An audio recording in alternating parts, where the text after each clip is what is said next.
ब्रिटनमध्ये राहणारा एक फार्मासिस्ट या फार्मासिस्टला भारतात आणण्यासाठी तेलंगणा पोलीस प्रयत्न करत आहेत. भारत सरकारकडून सुद्धा त्याच्या प्रत्यार्पणासाठी युके सरकारला विनंती करण्यात येते. ब्रिटनचा नागरिक असलेल्या या भारतीय वंशाच्या फार्मासिस्टवर भारतात एका हत्येचा आणि 6 जणांच्या हत्येचा कट रचल्याचा आरोप आहे. आपली पत्नी सोडून गेल्याच्या रागातून या आरोपीनं तिच्यासह तिच्या कुटुंबाला संपवण्यासाठी एक प्लॅन केला. हा प्लॅन इतका खतरनाक होता की कित्येक महिने आपण विष खातोय याची साधी कल्पना सुद्धा त्या कुटुंबाला आली नाही. पण या कुटुंबातील एक नववधू आजारी पडली आणि या सगळ्या प्रकरणाचा उलगडा झाला. जवळपास 3 ते 4 महिने या कुटुंबानं विषारी अन्न खाल्ल्यामुळं कुटुंबातील एका वृद्ध महिलेचा मृत्यू झाला. तर इतर सदस्यांना आजही त्या विषाचे परिणाम भोगावे लागत आहेत. हे प्रकरण गंभीर असल्यामुळं आरोपीला ब्रिटनमधून तेलंगणा पोलिसांच्या स्वाधीन करण्यात यावं अशी मागणी केली जाते. हे प्रकरण नक्की आहे काय? विष देऊन हत्या करण्याचा हा प्लॅन कसा होता आणि त्याचा उलगडा नेमका कसा झाला, त्याची स्टोरी सांगणारा हा व्हिडिओ. नमस्कार, मी शार्दूल आणि तुम्ही बघताय बोल व्हिडिओ. 20 जुलै 2023ला हैदराबादच्या मियापूर इथं राहणारी बाला शशिरेखा ही नववधू आंध्र प्रदेशात गुंटूर इथं आपल्या माहेरी गेली. तो आषाढ महिना असल्यामुळं या काळात दक्षिणेत नववधूंनी माहेरी जायची प्रथा आहे. त्याप्रमाणे शशिरेखा आपल्या माहेरी आली होती. शशिरेखासाठी ते दिवस खूप कठीण होते. काही दिवसांपूर्वीच तिची सासू उमा माहेश्वरी यांचा अचानक श्वसनक्रिया बंद पडून मृत्यू झाला होता. तर स्वतः शशिरेखा सुद्धा आजारी होती. शशिरेखा आणि पूर्णेंदर मुट्टावरपू यांच्या लग्नाला अवघा 1.5 महिना झाला होता. पण शशिरेखाला गेल्या काही दिवसांपासून सतत जुलाब आणि उलट्या होत होत्या. तर तिच्या हातापायाला सूज आल्यामुळं तिची हालचाल सुद्धा मंदावली होती. फूड पॉयझनिंगमुळे होणारा हा त्रास असल्याचं आधी डॉक्टरांनी सांगितलं. पण औषधं घेऊन सुद्धा शशिरेखाच्या तब्येतीत विशेष फरक पडत नव्हता. शशिरेखाचा अशक्तपणा वाढत चालला होता. नंतर तिला चालणं, हातापायांची हालचाल करणं सुद्धा जमत नव्हतं. शशिरेखाची ही अवस्था बघून तिचे आई वडील घाबरले. फक्त फूड पॉयझनिंगमुळं आपल्या मुलीची अशी अवस्था कशी झाली हे त्यांना कळत नव्हतं. शेवटी ते शशिरेखाला न्यूरोलॉजिस्ट डॉक्टर वेमुरी रामा तारखानाथ यांच्याकडे घेऊन गेले. तारखानाथ यांनी शशिरेखाला तपासल्यानंतर तिच्या हाताच्या बोटाच्या नखांवरून हा काहीतरी वेगळाच प्रकार असल्याचं त्यांच्या लक्षात आलं. शशिरेखाच्या हाताच्या बोटांवरची नखं ही सामान्य अवस्थेत नव्हती. त्यावर पांढऱ्या आडव्या रेषा आल्या होत्या. वैद्यकीय भाषेत ह्याला मीज लाईन्स असं म्हणतात. या मीज लाईन्स एखादा विषारी धातू शरीरात गेला तरच दिसतात, हे डॉक्टर तारखानाथ यांच्या लक्षात आलं. त्यामुळे तारखानाथ यांनी लगेचच शशिरेखाच्या काही टेस्ट केल्या. या टेस्टमधून एक धक्कादायक माहिती समोर आली. शशिरेखाच्या शरीरात आर्सेनिक या विषारी धातूचं प्रमाण जास्त असल्याचं आढळून आलं. सामान्यपणे मानवी शरीरात आर्सेनिकचं प्रमाण 10 ते 20 मिलीग्रॅम पर्यंत असू शकतं. पण शशिरेखाच्या शरीरातल्या आर्सेनिकचं प्रमाण हे यापेक्षा तब्बल 10 पटींनी जास्त होतं. आर्सेनिक धातूचा वापर सेमीकंडक्टर, औषधं, काच, सिरॅमिक्स उद्योग तसंच कीटकनाशकांमध्ये होतो. पण हे आर्सेनिक शशिरेखाच्या शरीरात इतक्या प्रमाणात कसं गेलं, हा प्रश्न डॉक्टर तारखानाथ आणि शशिरेखाच्या आई वडिलांना पडला. त्यांनी याबद्दल शशिरेखाच्या सासरी माहिती दिली. मुख्य म्हणजे शशिरेखाचा पती सासऱ्यांना सुद्धा गेल्या काही दिवसांपासून जुलाब आणि उलट्यांचा त्रास होत होता. त्यामुळे त्यांना सुद्धा अशीच विषबाधा झाल्याचा संशय बळावला. शशिरेखाचे रिपोर्ट समोर आल्यानंतर तिची ब्रिटनमध्ये असलेली नणंद शिरीषा मुट्टावरपू मात्र सावध झाली. तिने ताबडतोब भारतात येऊन तेलंगणाचं मियापूर पोलीस स्टेशन गाठलं. 18 ऑगस्ट 2023ला शिरीषानं आपला घटस्फोटित पती अजित कुमार मुप्पारुप्पू याच्या विरोधात आपल्या आईच्या हत्येचा आणि इतर कुटुंबियांना जीवे मारण्याचा कट रचल्याचा आरोप केला. कोणताही सबळ पुरावा नसताना शिरीषा यांनी केलेल्या आरोपांचा छडा लावणं तेलंगणा पोलिसांसाठी मोठं आव्हान होतं. संशयाच्या आधारे पोलिसांनी या प्रकरणाचा तपास सुरू केला आणि पुढच्या महिन्याभरात एक धक्कादायक खुलासा झाला. ब्रिटन ते हैदराबाद झालेल्या एका विषारी कटाचा.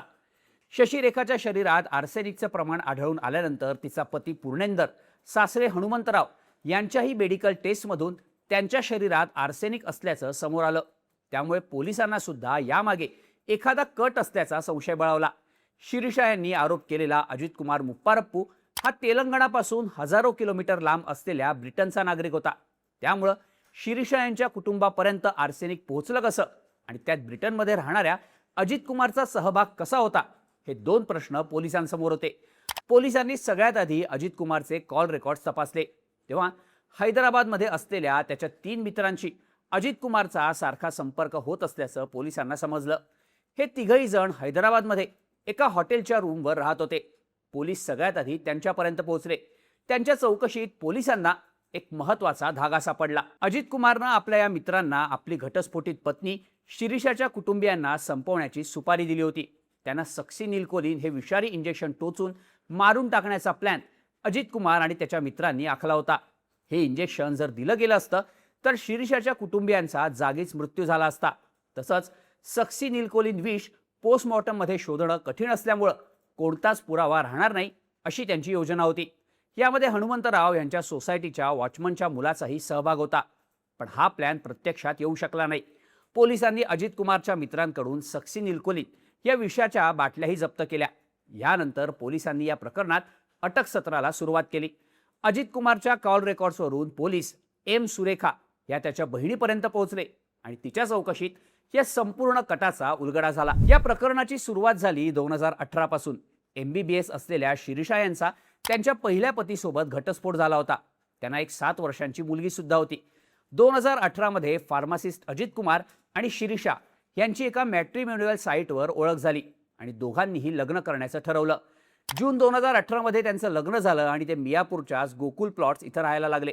पण लग्नाच्या काही दिवसांनंतर अजित कुमार शिरीषा यांना शारीरिक आणि मानसिक त्रास द्यायला लागला. त्यानंतर अजित कुमार ब्रिटनला निघून गेला. काही दिवसांनी त्याने शिरीषाला सुद्धा आपल्यासोबत येण्याची विनंती केली. आता आपल्याकडून तुला कुठलाही त्रास होणार नाही असं त्यानं शिरीषाला सांगितलं. त्याच्या बोलण्यावर विश्वास ठेवून शिरीषा आपल्या मुलीसोबत ब्रिटनला अजित कुमार सोबत राहायला लागली. त्यांनी तिथेच एका हॉस्पिटलमध्येच जनरल प्रॅक्टिशनर ट्रेनी म्हणून कामाला सुरुवातही केली. सगळं काही सुरळीत होईल असं शिरीषाला वाटत असतानाच अजित कुमारने पुन्हा तिला शिवीगाळ आणि मारहाण करायला सुरुवात केली. 2-3 वर्षात त्यानं शिरीषा आणि तिच्या 7 वर्षांच्या मुलीला अनेकदा त्रास दिला.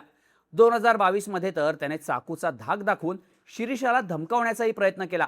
तिच्यावर वाईनची बाटली उगारल्याचा प्रकार घडला. एका वादात तर त्यानं शिरीषा यांच्या मुलीला धक्काबुक्की केली. त्यानंतर मात्र शिरीषानं अजित कुमारपासून लांब जाण्याचा निर्णय घेतला. तिनं अजित कुमार विरोधात ब्रिटनच्या पोलिसात तक्रार दाखल केली आणि घटस्फोटाची नोटीस सुद्धा पाठवली. ऑगस्ट 2022 मध्ये त्या दोघांचाही घटस्फोट झाला. पण घटस्फोटानंतर सुद्धा अजित कुमारनं शिरीषाचा पाठलाग सुरूच ठेवला. एकदा त्यानं तिची गाडी अडवून तिला संपवून टाकण्याची धमकी दिली तर तिच्या घरात घुसण्याचाही प्रयत्न केला. यानंतर शिरीषानं ब्रिटन पोलिसांकडून अजित कुमार विरोधात रिस्ट्रेनिंग ऑर्डर सुद्धा मिळवली होती. शिरीषा आपल्याला सोडून गेली, तिने आपल्या विरोधात पोलिसात तक्रार दिली, याचा राग अजित कुमारच्या डोक्यात होता. त्याच रागातून त्यानं शिरीषा आणि तिच्या अख्ख्या कुटुंबाला संपवण्याचा प्लॅन केला. जानेवारी 2023 मध्ये त्यानं मोहम्मद अझीम खान आणि रिजवान खानला सुपारी देऊन शिरीषाच्या वडिलांना अपघाताचा बनाव रचून मारण्याचा कट रचला. त्यासाठी त्यानं तब्बल 4 लाख रुपये दिले होते. पण तो प्लॅन फसल्यानंतर अजित कुमारनं फेब्रुवारी 2023 मध्ये पुन्हा एकदा कार्तिक आणि मोहित या दोघांना डार्क वेबवरून शोधलं आणि त्यांना 2 लाखांची सुपारी देऊन शिरीषाचे वडील हनुमंतराव यांना मारायला सांगितलं. पण हे दोन्ही प्लॅन फसल्यानंतर अजित कुमारनं शिरीषाच्या कुटुंबियांना संपवण्याची सगळी सूत्र आपल्या हातात घेतली. वैतागलेला अजित कुमार स्वतः मार्च 2023 मध्ये मियापूर इथं आला. स्वतः फार्मासिस्ट असल्यानं कोणालाही संशय न येता शिरीषाच्या घरच्यांना संपवण्यासाठी त्यानं मोठा कट केला. आर्सेनिक हा विषारी धातू जर माणसाच्या शरीरात गेला तर स्लो पॉयझनिंगनं माणसाचा मृत्यू होतो. हा मृत्यू नैसर्गिक वाटतो, त्यामुळं कोणालाही त्याचा संशय येत नाही हे अजित कुमारला माहीत होतं. पण आर्सेनिक बाजारात सहज मिळत नसल्यामुळं त्यानं यामध्ये आपली बहीण सुरेखा मुप्पारप्पूची मदत घेतली. सुरेखा हैदराबादच्या ॲटॉमिक एनर्जी सेंट्रल स्कूलमध्ये केमिस्ट्रीची शिक्षिका होती. सुरेखानं आपल्या शाळेच्या लॅबमधून आर्सेनिक आणून ते अजित कुमारला दिलं. अजित कुमारनं हे आर्सेनिक मसाला आणि मिठाच्या पाकिटात टाकून कोणालाही संशय येणार नाही अशा पद्धतीनं त्यानं ती पाकिटं पॅक केली. त्यानंतर त्यानं स्विगी डिलिव्हरी बॉयला 2000 रुपये देऊन ही पाकिटं शिरीषाच्या मियापूर इथल्या घरी पोहोचवायला सांगितलं. अजित कुमारनं सांगितलेल्या पत्त्यावर डिलिव्हरी बॉय ही विषारी मसाला आणि मिठाची पाकिटं घराबाहेर सोडून तिथून निघून गेला. त्यावेळी शिरीषाचे वडील हनुमंतराव हे घरात एकटेच होते. त्यांची पत्नी उमा बाहेरगावी गेल्या होत्या. घरी कोणीतरी मसाला आणि मीठ मागवलं असेल असं वाटून हनुमंतराव यांनी कसलीही चौकशी न करता ती विषारी पाकिटं किचनमध्ये ठेवली आणि तीच त्यांची सगळ्यात मोठी चूक झाली.